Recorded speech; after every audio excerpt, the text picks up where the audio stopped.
ಆತ್ಮೀಯ ವೀಕ್ಷಕರ, SSP scholarship application ನೀವು ಹಾಕ್ತಿರಲ್ವಾ, ಹಾಕಿದ ಮೇಲೆ ನಿಮ್ಮ ಖಾತೆಗೆ ಅಮೌಂಟ್ ಬರಬೇಕು ಅಂದರೆ 5 ಕಂಡೀಷನ್ಗಳಿದೆ.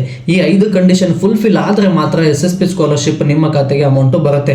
ಆ 5 ಕಂಡೀಷನ್ ಏನು ಅನ್ನೋದನ್ನು ತಿಳಿಸ್ಕೊಡ್ತೀನಿ. ಇನ್ನು ಕೆಲವೊಂದಿಷ್ಟು ವಿದ್ಯಾರ್ಥಿಗಳು ಕಮೆಂಟ್ ಮಾಡ್ತಾ ಇದ್ರಿ, ನನಗೆ SSP ಸ್ಕಾಲರ್ಶಿಪ್ ಇನ್ನೂ ಅಮೌಂಟ್ ಬಂದಿಲ್ಲ, ರಿಜೆಕ್ಟೆಡ್ ಲೆಸ್ ದೆನ್ ಅಂತ ತೋರಿಸ್ತಾ ಇದೆ, ಮಾರ್ಕ್ಸ್ ಕಾರ್ಡ್ ಅಪ್ಲೋಡ್ ಮಾಡಿಲ್ಲ, ವೆರಿಫಿಕೇಶನ್ ಪೆಂಡಿಂಗ್ ಇದೆ, ಏನು ಮಾಡಬೇಕು ಇದ್ರ ಬಗ್ಗೆ ಸ್ಪಷ್ಟವಾಗಿ ತಿಳಿಸ್ಕೊಡ್ತೀನಿ. ಮೊದಲು SSP ಸ್ಕಾಲರ್ಶಿಪ್ಗೆ ನೀವು ಅಪ್ಲೈ ಮಾಡಬೇಕಂದ್ರೆ ಯಾವ ಎಜುಕೇಷನ್ ಮೇಲೆ ಅಪ್ಲೈ ಮಾಡ್ತೀರೋ ಅಲ್ಲಿ ಮಿನಿಮಮ್ 60% ಆಗಿರಲೇಬೇಕು.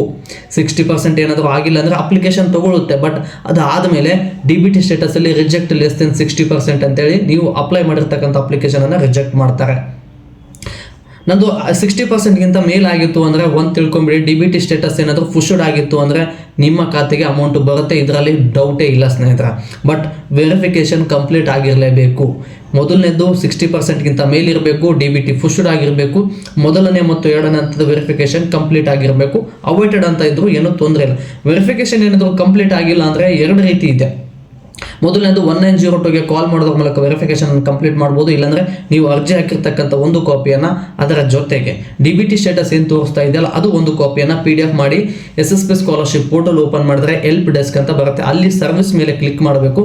ಸರ್ವಿಸ್ ಮೇಲೆ ಕ್ಲಿಕ್ ಮಾಡಿದ್ರೆ ನಿಮ್ಮದು SSP ಸ್ಕಾಲರ್ಶಿಪ್ ಮೇಲ್ ID ಸಿಗುತ್ತೆ, ಸಪೋರ್ಟ್ ಟೀಮ್ ಮೇಲ್ ID ಸಿಗುತ್ತೆ. ಆ ಮೇಲ್ ಐಡಿಯ 2 PDF ಅನ್ನು 2 MB ಕಡಿಮೆ ಇರೋ ರೀತಿ ಮೇಲ್ ಮಾಡಿದ್ರೆ ವಿತಿನ್ 2-3 ವರ್ಕಿಂಗ್ ಡೇಸ್ ಒಳಗಡೆ ವೆರಿಫಿಕೇಶನ್ ಕಂಪ್ಲೀಟ್ ಆಗುತ್ತೆ. ಬಟ್ ಅದರಲ್ಲಿ ಒಂದು ಕಂಡೀಷನ್ ಇದೆ, ಆನ್ಲೈನಲ್ಲಿ ವೆರಿಫಿಕೇಶನ್ ಕಂಪ್ಲೀಟ್ ಆಗಬೇಕು ಅಂದರೆ ಫಿಸಿಕಲ್ ಡಾಕ್ಯುಮೆಂಟ್ಸು ನೀವು SSP ಸ್ಕಾಲರ್ಶಿಪ್ಗೆ ಅಪ್ಲೈ ಮಾಡಬೇಕಾದ್ರೆ ಯಾವೆಲ್ಲ ಡಾಕ್ಯುಮೆಂಟ್ಸನ್ನು ಅಪ್ಲೋಡ್ ಮಾಡಿರ್ತೀರಲ್ವ, ಈ ಎಲ್ಲ ಡಾಕ್ಯುಮೆಂಟ್ಸ್ಗಳು ಕೂಡ SSP ಸ್ಕಾಲರ್ಶಿಪ್ಗೆ ಸಂಬಂಧಪಟ್ಟಿರ್ತಕ್ಕಂಥ ಅಥವಾ ನಿಮ್ಮ ಇಲಾಖೆಗೆ ಸಂಬಂಧಪಟ್ಟಿರ್ತಕ್ಕಂಥ SC ST OBC general minority ಈ ಕ್ಯಾಟಗರಿಗೆ ಸಂಬಂಧಪಟ್ಟಿರ್ತಕ್ಕಂಥ ತಾಲೂಕಲ್ಲಿ ಆಫೀಸ್ಗಳಿರುತ್ತೆ. ಅಲ್ಪಸಂಖ್ಯಾತರ ಕಲ್ಯಾಣ ಇಲಾಖೆ, ಹಿಂದುಳಿದ ವರ್ಗದವರ ಇಲಾಖೆ, ಸಮಾಜ ಕಲ್ಯಾಣ ಇಲಾಖೆ, ಮೈನಾರಿಟಿ ಆಫೀಸ್ಗೆ SSP ಸ್ಕಾಲರ್ಶಿಪ್ ತಲುಪಿರಬೇಕು. ತಲುಪಿದರೆ ಮಾತ್ರ ನಿಮ್ಮ ಖಾತೆಗೆ ಅಮೌಂಟು ಕ್ರೆಡಿಟ್ ಆಗುತ್ತೆ. ಈ 5 ಕಂಡೀಷನ್ಗಳು. ಮತ್ತು ಇನ್ನು ಕೆಲವೊಂದಿಷ್ಟು ವಿದ್ಯಾರ್ಥಿಗಳು ಕಮೆಂಟ್ ಮಾಡ್ತಾ ಇದ್ರೆ, ನಂದು ಸ್ವಲ್ಪ ಅಮೌಂಟ್ ಬಂದಿದೆ, ರಿಮೈನಿಂಗ್ ಅಮೌಂಟ್ ಏನಾದರೂ ಬರುತ್ತಾ? ಇಂಥ ಸ್ಟೂಡೆಂಟ್ಗಳಿಗೆ ಸ್ಪಷ್ಟವಾಗಿ ಬಂದಿರತಕ್ಕಂಥ ಒಂದು ಇನ್ಫಾರ್ಮೇಷನ್ ಕೊಟ್ಬಿಡ್ತೀನಿ. ನಿಮ್ಮ DBT ಸ್ಟೇಟಸನ್ನು ಚೆಕ್ ಮಾಡಿದಾಗ ನೀವು ಯಾವುದೇ ಇಯರಲ್ಲಿ ಅಪ್ಲಿಕೇಶನ್ ಹಾಕಿರಿ, 2024, 25, 26, 25, 26 ಈ ಯಾವುದೇ ಇಯರಲ್ಲಿ ಅಪ್ಲಿಕೇಶನ್ ಹಾಕಿರಿ, DBT ಸ್ಟೇಟಸನ್ನು ಚೆಕ್ ಮಾಡಿದಾಗ ಎಷ್ಟು ಅಮೌಂಟು ಶೋ ಆಗಿರುತ್ತೋ ಅಷ್ಟು ಅಮೌಂಟು ಕರ್ನಾಟಕದ ಹಣಕಾಸು ಇಲಾಖೆಯಿಂದ ಅಥವಾ ಕರ್ನಾಟಕದ ಗೌರ್ಮೆಂಟ್ ಕಡೆಯಿಂದ ನಿಮ್ಮ ಖಾತೆಗೆ ಫಂಡು ರಿಲೀಸ್ ಮಾಡಿದ್ದಾರೆ. DDO ಅಪ್ರೂವಲ್ ಒಂದು ಕೊಡೋದು ಪೆಂಡಿಂಗ್ ಇರುತ್ತೆ. DDO ಅಪ್ರೂವಲ್ ಕೊಡಬೇಕು ಅಂದರೆ ಎಲ್ಲ ವೆರಿಫಿಕೇಶನ್ ಕಂಪ್ಲೀಟ್ ಆಗಿರಬೇಕು.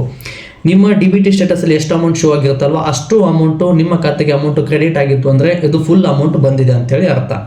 ಬಟ್ DBT ಸ್ಟೇಟಸಲ್ಲಿ ಜಾಸ್ತಿ ಅಮೌಂಟ್, ಫಾರ್ ಎಕ್ಸಾಂಪಲ್ DBT ಸ್ಟೇಟಸಲ್ಲಿ ಏನಾದರೂ 10,000 ಅಮೌಂಟ್ ಶೋ ಆಗಿತ್ತು, ನಿಮಗೆ 7,000 ಅಷ್ಟೇ ಬಂದಿತ್ತು ಅಂದರೆ ಇನ್ನೂ 3,000 ಅಮೌಂಟು ಬರುತ್ತೆ.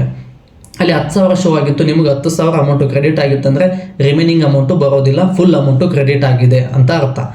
ಐ ಹೋಪ್ ಕಡಿಮೆ ಅಮೌಂಟು ಬಂದಿದೆ ಅನ್ನೋರಿಗೆ ಕ್ಲಿಯರ್ ಆಗಿದೆ ಅನ್ಕೋತೀನಿ.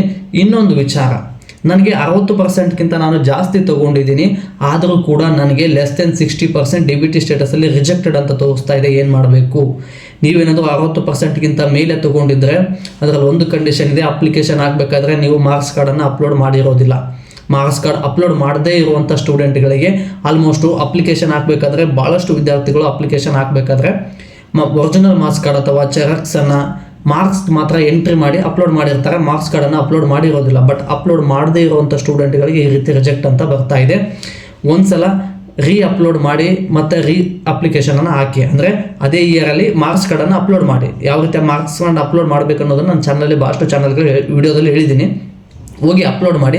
ಅಪ್ಲೋಡ್ ಮಾಡಿದ್ದೆ ಆದಮೇಲೆ ಅಲ್ಲೇನಾದ್ರು DBT ಸ್ಟೇಟಸಲ್ಲಿ ಚೇಂಜಸ್ ಆಗುತ್ತೆ. ಚೇಂಜಸ್ ಆದರೆ ರಿಜೆಕ್ಟ್ ಅಂತ ಇದ್ರೂ ಪರವಾಗಿಲ್ಲ, DBT ಸ್ಟೇಟಸ್ ಪುಷ್ಡ್ ಅಂತ ತೋರಿಸುತ್ತೆ. ವೆರಿಫಿಕೇಶನ್ ಕಂಪ್ಲೀಟ್ ಆಯಿತು ಅಂದರೆ ನಿಮ್ಮ ಖಾತೆಗೂ ಕೂಡ DDO ಅಪ್ರೂವಲ್ ಕೊಡ್ತಾರೆ, SSP ಸ್ಕಾಲರ್ಶಿಪ್ ಹಣ ಬರುತ್ತೆ. ಐ ಹೋಪ್ ಕ್ಲಿಯರ್ ಆಗಿದೆ ಅನ್ಕೋತೀನಿ ಸ್ನೇಹಿತರೆ. ಮತ್ತು ಇದೇ ರೀತಿ ನಾನು ಹೆಚ್ಚಿನ ವಿಡಿಯೋ ಮಾಡಲು ನಿಮ್ಮ ಪ್ರೋತ್ಸಾಹದ ಅವಶ್ಯಕತೆ ಇದೆ. ಈ ಪ್ರೋತ್ಸಾಹ ನೋಡಿ ಲೈಕ್, ಶೇರ್, ಕಮೆಂಟ್, ಸಬ್ಸ್ಕ್ರೈಬ್ ಮಾಡೋದ್ರ ಮೂಲಕ ಸಪೋರ್ಟ್ ಮಾಡಿ ಅಂತ ಹೇಳ್ತಾ ಮತ್ತೆ ಮುಂದಿನ ವಿಡಿಯೋದಲ್ಲಿ ಸಿಗೋಣ. ಧನ್ಯವಾದಗಳು.